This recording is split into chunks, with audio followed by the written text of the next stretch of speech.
शुरू अल्लाह के नाम से जो बड़ा मेहरबान और नहायत रहम वाला है। अस्सलाम वालेकुम नाजरीन, मैं जाहिद अजीम आपकी खिदमत में हाज़िर हूँ।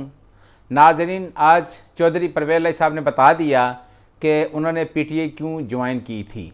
चौधरी परवेज़ इलाही साहब जब आज इस्लामाबाद हाई कोर्ट के अंदर पेश हुए तो इस मौके के ऊपर सहाफ़ी ने उनसे सवाल किया कि चौधरी साहब आप ये क्यों नहीं छोड़ देते, आप काफ लीग में दोबारा क्यों नहीं चले जाते। तो उसके ऊपर परवेज़ इलाही साहब ने कहा कि मैंने PTI चौधरी शुजात हुसैन साहब के कहने के ऊपर ज्वाइन की थी। जब उनसे कहा गया कि शुजात हुसैन साहब ने तो PTI नहीं ज्वाइन की, तो उन्होंने जवाब दिया कि चूँकि चौधरी सालक हुसैन साहब को वज़ीर बनने का शौक़ था, इसलिए शुजात हुसैन साहब ने PTI ज्वाइन नहीं की। अलबत्ता उन्होंने ये बता दिया कि मैंने PTI चौधरी शुजात हुसैन साहब के कहने के ऊपर ज्वाइन की थी। उसके अलावा चौधरी परवेज़ इलाही साहब से जब सहाफ़ी ने इंसदाद दहशतगर्दी कोर्ट इस्लामाबाद के अंदर ये सवाल किया कि चौधरी साहब क्या आप भी जल्द ही प्रेस कॉन्फ्रेंस कर देंगे, तो उन्होंने कहा कि मैं कभी भी प्रेस कॉन्फ्रेंस नहीं करूंगा।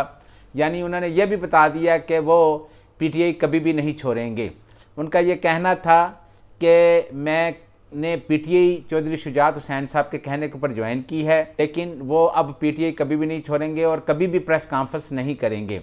हालांकि आपने देखा होगा कि पिछले कई अरसे से चौधरी परवेज़ इलाही साहब जो हैं उनको गिरफ़्तार किया जा रहा है। कई केसेस के अंदर उनकी ज़मानत हो जाती है, फिर दूसरे किसी केस के अंदर उनको गिरफ़्तार कर लिया जाता है। अभी रिसेंटली उनकी ज़मानत हो गई थी लाहौर हाई कोर्ट से भी, उसके बाद उनको गिरफ़्तार करके पुलिस इस्लामाबाद ले गई। इस्लामाबाद हाई कोर्ट ने भी उनको ज़मानत दे दी, लेकिन जब इस्लामाबाद हाई कोर्ट की ज़मानत के बाद वो बाहर आए तो दोबारा से इस्लामाबाद पुलिस ने उनको गिरफ़्तार कर लिया और उनको जुडिशल कम्प्लेक्स केस के अंदर गिरफ़्तार किया गया है। ये मुकदमा CTD थाने के अंदर दर्ज किया गया है और इस मुकदमे में उनके ऊपर दहशतगर्दी की दफ़ात के अलावा दूसरी भी दिगर 11 दफ़ात जो लगाई जा चुकी हैं। बहरहाल इंसदाद दहशतगर्दी इस्लामाबाद के अंदर इस वक्त चौधरी परवेज़ इलाही साहब आज पेश हुए तो इंसदाद दहशतगर्दी इस्लामाबाद के जज ने उनको पुलिस रिमांड में दे दिया है। 2 रोज़ा पुलिस रिमांड के तहत उनको पुलिस के हवाले कर दिया गया है। और दूसरा, वो चूँकि डिप्टी प्राइम मिनिस्टर भी रह चुके हैं और साबिक वज़ीर आला भी रह चुके हैं, तो उस हवाले से उनको सहूलियात भी देने का अदालत ने कहा है। अदालत ने कहा है कि उनको देखते हुए उनके मनसब के मुताबिक, चूँकि वो साबिक डिप्टी वज़ीर आज़म और साबिक वज़ीर आला पंजाब भी रह चुके हैं, तो उनको उसके मुताबिक जो है जेल के अंदर सहूलियात दी जाएँ। लेकिन एक चीज़ उन्होंने वाज़ह कर दी है कि वो PTI नहीं छोड़ेंगे और ना ही वो प्रेस कॉन्फ्रेंस करेंगे। दूसरा, चौधरी सालक हुसैन साहब ने भी उनके इस बयान के ऊपर रद्द-ए-अमल ज़ाहिर किया है। चौधरी सालक हुसैन साहब ने कहा कि परवेज़ इलाही साहब के बारे में सारे जानते हैं कि उनका जो बेटा मुनस इलाही साहब हैं वो वज़ीर बनना चाहते थे, जिसके लिए चौधरी शुजात हुसैन साहब ने 3 मरतबा PTI चेयरमैन से मुलाकात की और उनसे इल्तिजा की गई कि मुनस इलाही को वज़ीर बनाया जाए। उसके अलावा उन्होंने ये भी कहा कि चौधरी शुजात हुसैन साहब ने बाकायदा परवेज़ इलाही साहब को वज़ीर आला बनाने के लिए PDM से भी रब्ता किया और PDM से भी कहा गया कि परवेज़ इलाही साहब जो पंजाब का वज़ीर आला बनाया जाए।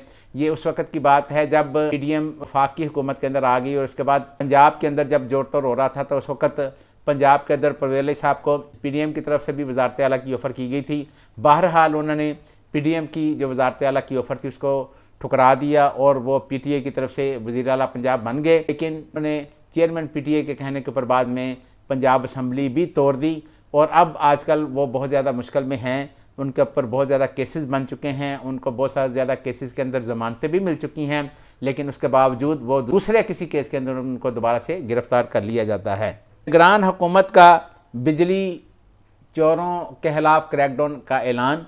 निगरान हुकूमत ने न सिर्फ बिजली चोरों बल्कि जो लोग बिजली का बिल अदा नहीं करते उनके खिलाफ भी क्रैकडाउन का ऐलान किया है। निगरान हुकूमत ने यह कहा है कि जो बिजली चोरी करते हैं उसकी वजह से दूसरे जो लोग हैं उनको बिजली के जो बिल हैं वो ज़्यादा देने पड़ते हैं, यानी बिजली की कीमत देनी पड़ती है। लिहाजा बिजली चोरी के ऊपर FIR भी दर्ज करवाई जा सकती है, लेकिन उसके ऊपर कोई भी महकमा जो है वो उसको परसू नहीं करता, फॉलो नहीं करता।